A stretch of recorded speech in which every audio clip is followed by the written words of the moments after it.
இப்போ நம்ம என்ன சமையல் பண்ண போறோம்னா பூண்டு குழம்பு செய்ய போறோம். ஃபர்ஸ்ட் வந்து நம்ம எண்ணெய் ஊற்றிக்கலாம். நம்ம செய்யறத மட்டும் அங்கே மட்டும் காட்டு. எண்ணெய் ஊற்றிக்கலாம். ஃபோக்கஸ் வந்து சட்டியை தான் நெருக்க எடு.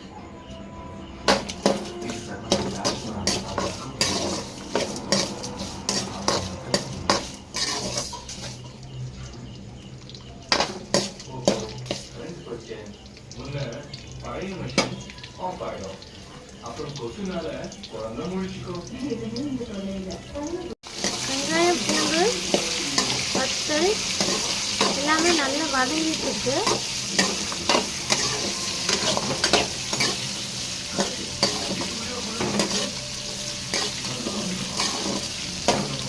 நல்லா வதங்கிட்டோம்.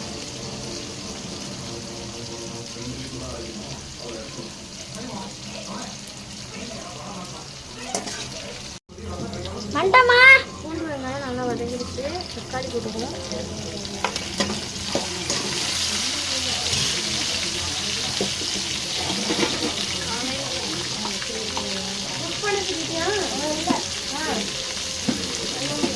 பண்ண முடியா வரலையா?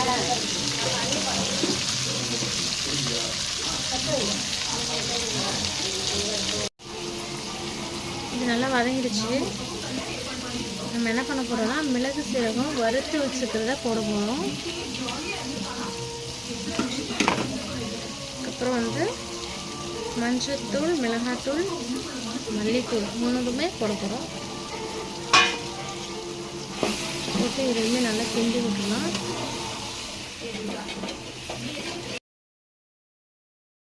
ஃபைனலாக நம்மளோட வத்த குழம்பு தயார். பாருங்க, நல்லா சூப்பராக இருக்குங்களா? எண்ணெய் பிரிஞ்சு வந்துச்சு பார்த்தீங்களா? நல்லா சூப்பராக இருக்குங்க. செம்மையாக இருக்கும். ஏன்னா எல்லாமே வந்து நம்ம வந்து கரெக்டான அளவாக போட்டிருக்கோம். சரி, பார்த்தீங்கன்னா இதோட இந்த ஸ்டேஜில் நம்ம தேவையான தண்ணி கொஞ்சம் ஊற்றிக்குவோம்.